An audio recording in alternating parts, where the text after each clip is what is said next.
മുത്തായക്കുറ്റി എന്നാ പറയാ. ഈ പൊന്നാനിയിലെ റംസാൻ മാസങ്ങളിൽ ഒരു മാസം ഒരു എന്റർടൈൻമെന്റ് ആയിട്ട് ഉപയോഗിക്കുന്നതാണ്. അതിൽ മുത്തായ എന്ന് പറയുന്നത് തറാവി നിസ്കാരം കഴിഞ്ഞ് കഴിഞ്ഞാൽ ഒരു ചായ സൽക്കാരുണ്ട്, അതിന് മുത്തായ എന്നാ പറയാ. പൊന്നാനിയുടെ പൈതൃകങ്ങൾ കടൽ കടന്ന് ദുബൈയിലേക്ക് എത്തിയിരിക്കുകയാണ്. മുത്താഴക്കുറ്റി മാത്രമല്ല, പൈതൃക കാഴ്ചകൾ ഇനിയുമുണ്ട്.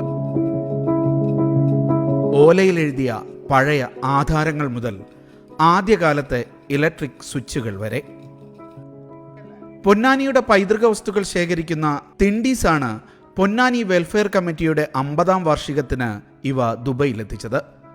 പൊന്നാനിയുടെ പഴയ പേരാണ് തിണ്ടീസ്. തുറമുഖ നഗരം എന്നാണ് ചരിത്രകാരന്മാർ പറയുന്നത്, തിണ്ടീസ് എന്നുള്ള പേര്. അപ്പോൾ നമ്മുടെ തിണ്ടീസാണ് നമ്മുടെ സ്ഥാപനം പേരിട്ടിരിക്കുന്നത്. പൊന്നാനിക്ക് ഒരുപാട് പൈതൃകങ്ങളും ചരിത്രങ്ങളൊക്കെ ഉണ്ട്. കാരണം പണ്ടൊരു തുറമുഖ നഗരമായിരുന്നു. അപ്പോൾ ഒരുപാട് ആളുകളുടെ എന്താ പറയുക, നമ്മുടെ പൊന്നാനിയുമായി ബന്ധപ്പെട്ട് അവരുടെ സംസ്കാരങ്ങളൊക്കെ നമ്മളിലേക്കും കുറേ അങ്ങോട്ടും ഇങ്ങോട്ടൊക്കെ വന്നിട്ടുണ്ട്. അപ്പോൾ അതുകൊണ്ട് തന്നെ ഈ കാലഘട്ടത്തിൽ ഇപ്പോൾ നമ്മുടെ കുറച്ചത് അസ്തമയങ്ങളിലാണ്.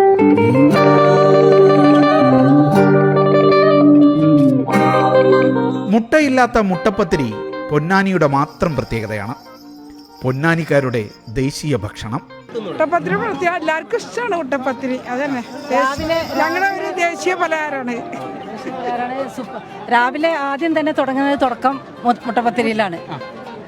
മുട്ടപ്പത്തിരി നിന്നാണ് ഞങ്ങൾ പിന്നെ ഫുഡിലേക്ക് സ്റ്റാർട്ട് ചെയ്യുന്നത്. മുട്ടപ്പത്തിരി ഞങ്ങളെ ദേശീയ പലഹാരം. മുട്ടയില്ലാത്ത പപ്പടപ്പത്തിരി എന്ന് പറയാം ശരിക്കും പറഞ്ഞു കഴിഞ്ഞാൽ. ഇനിയിപ്പോൾ അങ്ങനെ പേര് മാറ്റണമെന്ന് ഞങ്ങൾക്കൊരു സംശയമുണ്ട്. കാരണം ഇതുവരെ മുട്ടപ്പത്തിരി എന്നാണ് അറിയപ്പെട്ടിരുന്നത്. പക്ഷേ ഇപ്പോൾ എല്ലാവരും ചോദിക്കുന്നുണ്ട് മുട്ടയില്ലാത്ത മുട്ടപ്പത്തിരി അല്ലേ, അപ്പോൾ അത് കാരണം പപ്പടപ്പത്തിരി എന്ന് ആക്കിയെങ്കിലും ഒന്ന് മാറി ചിന്തിക്കാൻ തുടങ്ങിയിട്ടുണ്ട്.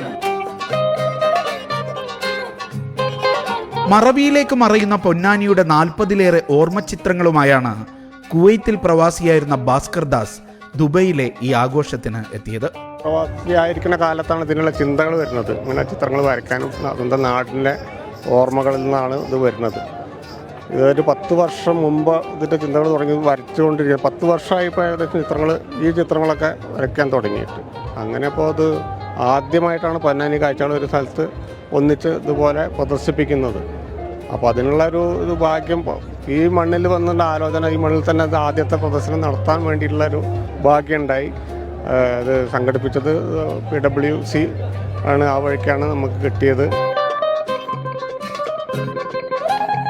എഴുത്തിൻ്റെ ലോകത്തെ പൊന്നാനിയുടെ പൈതൃകം കൂടി ഈ മേള അടയാളപ്പെടുത്തുന്നുണ്ട്.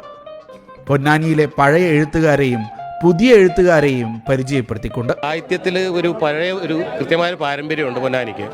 കാരണം തുഞ്ചത്തെഴുത്തച്ഛൻ്റെ നാട് പൊന്നാനിയുടെ നിളക്കപ്പുറവും ഇപ്പുറം ഷെയ്ഖ് സൈനുദ്ദീൻ മഖ്ദൂമിൻ്റെ സ്ഥലവുമാണ്. ഈ പൊന്നാനി കളരി എന്ന് പറയുമ്പോൾ അക്കാലത്ത് ഇടശ്ശേരി, ഉറൂബ്, അക്കിത്തം, എം ഗോവിന്ദൻ, കടനാട് കുട്ടീഷൻ മുതലായ പേര് അന്നിങ്ങനെ നിരന്തരം കൂടുമായിരുന്നു. അപ്പോൾ അതിൻ്റെ ഒരു പുതിയ തലമുറ ഇപ്പോൾ ഒരു വാട്സപ്പ് ഗ്രൂപ്പ് പോലൊക്കെ രൂപീകരിച്ചിട്ടുണ്ട്. അപ്പോൾ ഇത് പൊന്നാനിയുടെ 50-ാം വാർഷിക, പിന്നെ പൊന്നാനി കൂട്ടായ്മ ഗൾഫിലെ പ്രവാസി കൂട്ടായ്മ 50-ാം വാർഷിക ഒരു ഹെറിറ്റേജും അതോടൊപ്പം തന്നെ സാഹിത്യത്തിൻ്റെ ഒരു പാരമ്പര്യം. അപ്പോൾ ഇതിൽ പിന്നെ കേരളത്തിൻ്റെ ആധികാരികമായ ആദ്യത്തെ ചരിത്ര പുസ്തകം എഴുതുന്നത് തുഹ്ഫത്തുൽ മുജാഹിദീൻ എന്ന് പറയുന്ന ഷെയ്ഖ് സൈനുദ്ദീൻ മഖ്ദൂമിൻ്റെയാണ്. പൊന്നാനിയിലെ ജീവകാരുണ്യ പ്രവർത്തനങ്ങൾക്ക് ഊർജം പകരാൻ 50 വർഷം മുമ്പ് തുടങ്ങിയ കൂട്ടായ്മയാണ് പൊന്നാനി വെൽഫെയർ കമ്മിറ്റി. പുതിയ തലമുറയെ തങ്ങളോട് ചേർത്ത് നിർത്താൻ കൂടി ലക്ഷ്യമിട്ടാണ് ഈ ആഘോഷം. 50 വർഷം കഴിഞ്ഞു പോലും പൊന്നാനി വെൽഫെയർ കമ്മിറ്റി എന്തൊക്കെ ചെയ്തു. കാരണം ഇതുവരെ ഞങ്ങളൊക്കെ ചെയ്ത് നിശബ്ദമായിരുന്നു. അതുകൊണ്ട് തന്നെ അധികം ആൾക്കാരുടെ അത് എത്തിയിട്ടുണ്ടായിരുന്നില്ല. പക്ഷേ ഞങ്ങൾക്ക് 2 ലക്ഷ്യം ഇതിലുണ്ടായിരുന്നത്. ഫസ്റ്റ് ഓഫ് ഓൾ, ആര് ഞങ്ങളിൽ നിന്ന് സഹായം വാങ്ങിക്കുന്നു അവരെ പറ്റി അറിയിക്കരുത് എന്നുള്ളതുണ്ട്. കിട്ടുന്ന ആൾക്കാരുടെ ഡിഗ്നിറ്റി കീപ്പ് ചെയ്യണം. അതുകൊണ്ട് തന്നെയാണ് അധികവും പുറത്തിറങ്ങിയത്. പിന്നെ വിദ്യാഭ്യാസ രംഗത്ത് ഞങ്ങൾ അങ്ങനെ തന്നെ ചെയ്തിരിക്കുന്നത്. പൈതൃക പെരുമയുടെ ആഘോഷം പലർക്കും പുതിയ അനുഭവം കൂടിയായിരുന്നു. നമ്മളെ അമ്പായത്തിലയുടെയും കോഴിയുടെയും നമ്മുടെ തനതായ ഭക്ഷണങ്ങൾ, സാധാരണ നമ്മൾ ഈ ഗൾഫിൽ നിൽക്കുന്നതുകൊണ്ട് നമുക്ക് ഇങ്ങനത്തെ ഭക്ഷണങ്ങളോ കാര്യങ്ങളൊന്നും കാണാനോ കഴിക്കാനുള്ള അവസരങ്ങളൊന്നും ഇല്ലല്ലോ. ഇവിടെ ഇപ്പോൾ കണ്ടത് ഞങ്ങളുടെ പൊന്നാനിയുടെ പലഹാരങ്ങളാണ് മെയിനായിട്ട് പോയിട്ട്. ഞങ്ങളുടെ പലഹാരങ്ങൾ ചെറുപ്പത്തിൽ കഴിച്ചിട്ടുള്ള മുട്ടപ്പത്തിരി, മുട്ടസുർക്ക, അങ്ങനെ ഒരുപാട് ഐറ്റങ്ങളുണ്ട്. കല്യാണം ഇവിടെ സെറ്റിലായതുകൊണ്ട് ഇവിടുത്തെ ബിസി ഷെഡ്യൂളായിട്ട് ഞങ്ങൾക്ക് ഇതൊക്കെ മറന്നിരുന്നു. ഇപ്പോൾ അതൊക്കെ കഴിക്കാൻ കഴിഞ്ഞു. പിന്നെ ഞങ്ങളുടെ കുറേ നൊസ്റ്റാൾജിയ, പിന്നെ കൂടെ പഠിച്ച ഒരുപാട് കൂട്ടുകാർ. ഇപ്പോഴത്തെ കാലഘട്ടം എല്ലാവരും ബിസിയല്ലേ, അപ്പോൾ അവരൊക്കെ ഒന്ന് കണ്ട് എല്ലാവരും കണ്ട് പരിചയപ്പെട്ട് പുതുക്കി. ഒത്തുചേരൽ ആഘോഷമാക്കാൻ നാട്ടിൽ നിന്നെത്തിയവരും മറ്റ് ഗൾഫ് രാജ്യങ്ങളിൽ നിന്ന് ദുബൈയിലെത്തിയവരുമുണ്ട്. ശരിക്കും ഞാൻ സ്ഥലത്ത് നാട്ടിൽ നിന്ന് വന്നാണ്. ഈ പരിപാടി പങ്കെടുക്കാൻ വേണ്ടി മാത്രം വന്നാണ്. ഇത് ഒരു 5 വർഷമായി ഞാൻ ഇവിടുന്ന് വിട്ടുപോയിട്ട്. പക്ഷേ ഈ ഒരു ഓളുണ്ടല്ലോ, ഇത് സത്യത്തിൽ നമ്മൾ നാട്ടിൽ പോലും കാണാൻ പറ്റില്ല. നമ്മൾ പൊന്നാനിന്ന് വന്ന ഒരു പ്രതീതിയുണ്ട്. അത്രയധികം ആളുകളോട് ഒന്നിച്ചുകൂടുണ്ട് പൊന്നാനി. ഞങ്ങളിപ്പോൾ നിങ്ങൾ ഈ ശബ്ദം കേൾക്കില്ല, ഇതാണ് ഞങ്ങൾ മുത്തായപടി. ഇതൊക്കെ ഞങ്ങൾ റീക്രിയേറ്റ് ചെയ്തതാണ്. പൊന്നാനിക്ക് പുറത്ത് ഏറ്റവും കൂടുതൽ പൊന്നാനിക്കാർ പങ്കെടുക്കുന്ന ഒരു പ്രോഗ്രാമാണിത്. അതുമാത്രമല്ല, ഞാൻ 30 വർഷമായിട്ട് ഞാൻ മസ്കറ്റിലാണ് ജോലി ചെയ്യുന്നത്. ഈ പ്രോഗ്രാമിന് കാണാൻ വേണ്ടി എൻ്റെ സുഹൃത്തുക്കൾ ഒരുപാടുണ്ട്. അവരെ കാണാൻ വേണ്ടി മാത്രമേ ഞാൻ ഇത് വരുന്നു. ഞാൻ റിയാദിൽ നിന്ന് വന്നാണ്, ഇതിന് പ്രതിനിധിയായിട്ട് വന്നതാണ്. അപ്പോൾ അവിടുത്തെ പ്രവർത്തനങ്ങളും കാര്യങ്ങളും അറിയിക്കാൻ വേണ്ടിയിട്ടും പൊന്നാനിക്ക് വേണ്ടിയുള്ള ചെയ്ത സഹായങ്ങളെ പറ്റിയിട്ട് പറയാൻ പറ്റുമോ? യാസിർ അറഫാത്തിനൊപ്പം ഷിനോജ് ഷംസുദ്ദീൻ, മീഡിയ 1, ദുബായ്.